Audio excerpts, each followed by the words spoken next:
Olá, meu irmão, bom dia. Nós estamos iniciando mais uma devocional nos Salmos e agora olhando para o Salmo de número 15, que tem como título O Cidadão dos Céus. Vamos ler o que diz a palavra do Senhor.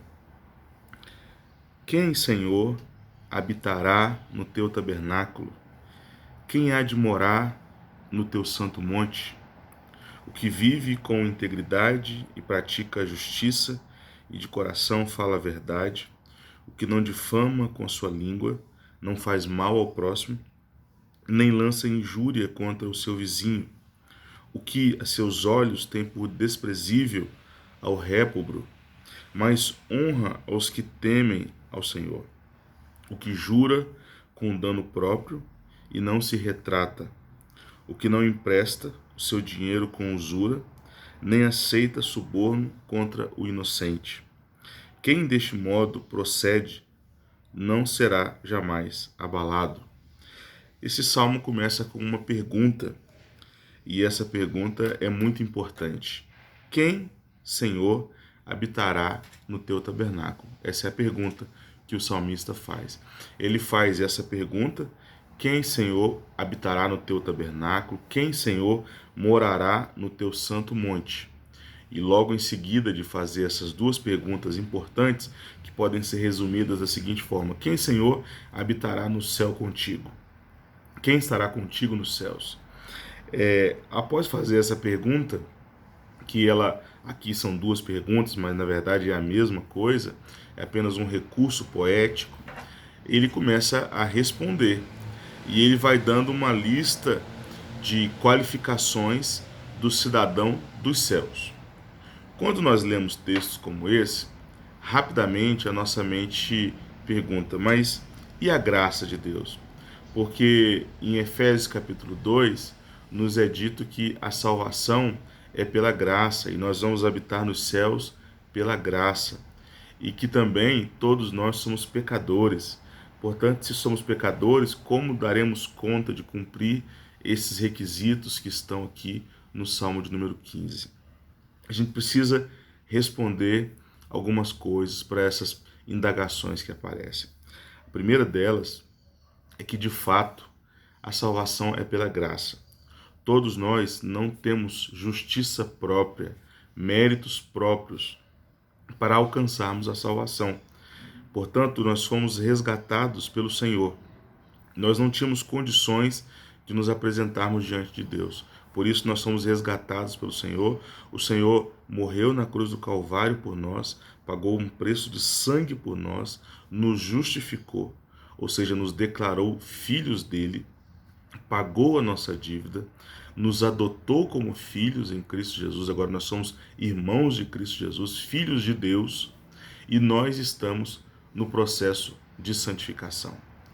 De modo nenhum, esse Salmo 15 é diferente, por exemplo, do que está escrito em Apocalipse, onde é dito que ficarão de fora do reino de Deus os adúlteros, os roubadores, e vai fazendo uma grande lista de pessoas que não terão parte com Deus. Ora, de fato, a salvação é pela graça, mas a partir do momento que nós somos resgatados pela graça do Senhor, a partir do momento que o Senhor nos salvou, inicia-se então um processo de santificação contínuo em nossa vida. O primeiro ponto que precisamos entender é que de fato é o Senhor que derrama sobre nós o Espírito Santo, que vai nos capacitar a viver agora uma nova vida através desse novo nascimento. Nós somos agora nova criação em Cristo Jesus. Portanto, nós ainda estamos vivendo sobre o pecado, mas o pecado não mais tem domínio. O poder do pecado sobre nós foi destruído na cruz do Calvário. Portanto, o novo cristão, agora essa nova criatura, ele possui desejos diferentes do velho homem. O homem que vive em Deus, o homem que foi salvo pela graça, possui sempre desejo e vontade de agradar a Deus, porque agora dentro dele há uma nova natureza. Por isso, nesse processo diário de santificação, nós vamos a cada dia mais e mais se aproximando daquilo que é exigido nesse salmo, daquilo que é pedido para os cidadãos dos céus neste salmo, daquilo que também é pedido no Novo Testamento, através de Paulo, quando Paulo diz que nós não vivemos na prática dos gentios, ou seja, daqueles que vivem sem Deus. Eu sei que comumente nós gostamos de dizer que somos pecadores, e de fato somos, todos nós somos pecadores, mas também o apóstolo João disse que aquele que vive deliberadamente na prática do pecado nunca foi de Deus. Portanto, há pecados que de fato não devem fazer parte da vida do cristão. Há muitas e muitas coisas que acontecem que devem ser completamente extirpadas das nossas vidas. Portanto, esse é um processo de santificação, porque se isso está ocorrendo em nossas vidas, significa que algo está errado nesse processo. Por exemplo, se um cristão vive deliberadamente na prática, por exemplo, do adultério, ou na prática de um roubo contumaz e deliberado, praticando atos de corrupção, significa que, de fato, essa obra do novo nascimento na vida dele, essa obra de conversão, duas coisas: ou talvez não ocorreu, ou talvez ele ainda não se apropriou adequadamente disso e começou o processo, e o Senhor vai ter que o disciplinar severamente. E Deus faz isso com filhos desobedientes, com filhos de dura cerviz, de coração obstinado. Portanto, quando olhamos para essas exigências aqui do Salmo 15, precisamos entender que nós não vamos cumprir essas exigências para sermos salvos, mas pelo contrário, nós temos agora condições de olhar para elas e tentar vivê-las porque fomos salvos, porque a graça de Deus nos alcançou, porque o Espírito Santo de Deus nos capacita para viver essa vida. Por isso, querido irmão, consideremos com seriedade a vida cristã.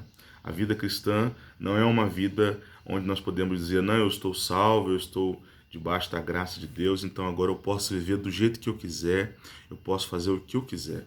Não.